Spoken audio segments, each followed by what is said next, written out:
One win away. Yan ang sitwasyon ng San Miguel sa pagnanais na makausad muli sa finals ng PBA Philippine Cup. Tinalo ng Beermen ang rain or shine sa Game 5 ng semifinals kagabi. Pero si Arwin Santos may mga paalala pa kay Junmar Fajardo. Umaaksyon si Lynn Olavario.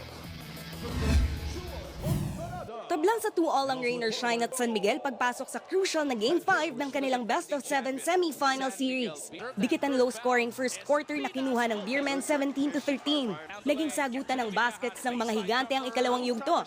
Kumayod si Junmar Fajardo ng 10 puntos. Sumagot naman ng 14 markers si JR Tinyahan. Pero kumonekta rin ang mga tres ng San Miguel para mapanatili ang lamang sa halftime 50-45. Nakadikit ang rain or shine sa dalawa sa third period 70-68. Pero dinagdagan ng dating elasto painter na si Ryan Aranya ang espasyo sa buzzer 72-68.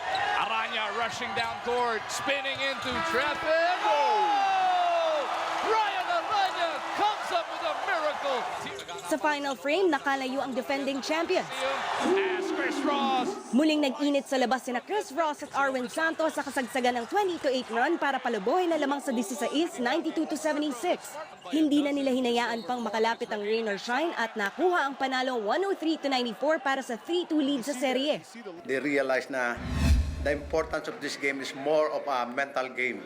So the approach is we have to play deliberate and methodical because we're trying to get an advantage with our big man.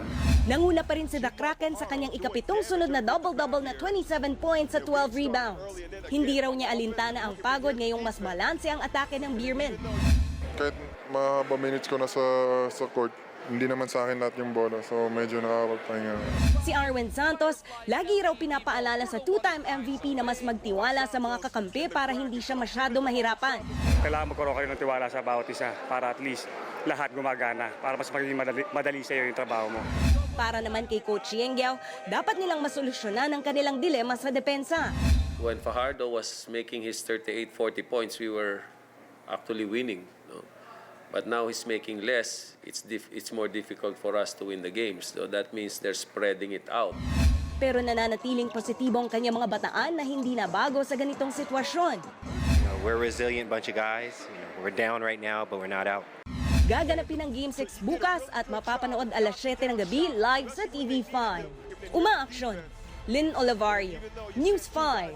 Sure to come back. Use 5 everywhere. Copyright 2016.